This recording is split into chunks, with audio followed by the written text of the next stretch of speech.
Here's what a lot of lawyers don't want to tell you. Your best defense in a DUI case starts with you. It starts when you're pulled over by the police. It starts right on the roadside. Some things you need to understand: you do not have to give them statements about whether you've been drinking or not. You do not have to take the roadside maneuver tests when they ask you to step out of the car. You also do not have to blow into a portable breath test on the side of the road.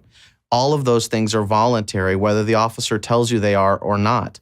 You have a right to remain silent. You have a right to refuse their testing. Don't get fooled by the officers. Additionally, it's important to understand that if you have been charged with a DUI, a clock that is very important to your livelihood and your life is already ticking.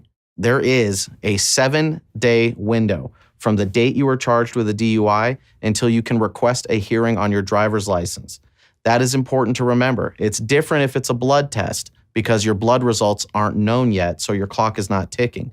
But if you've taken a breath test, 7 days from the date of your arrest or charge until you can request a hearing on your license. If you miss that deadline, you will have your license automatically suspended. It's also important to understand that DUI cases are scientific animals.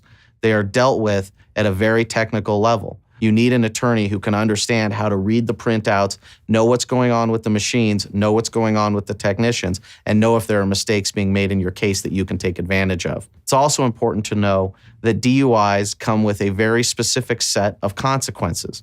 If convicted of a DUI, you will be required to take mandatory classes. You will also be required to take a MAD victim impact panel.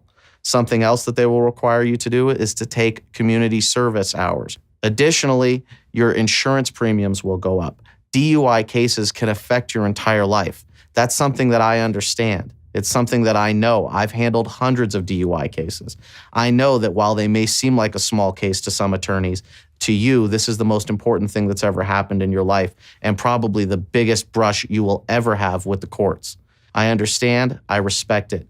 When clients trust me to handle their cases, I honor that by working very hard to make sure that no stone is left unturned and to make sure you understand exactly what's happening each step of the way.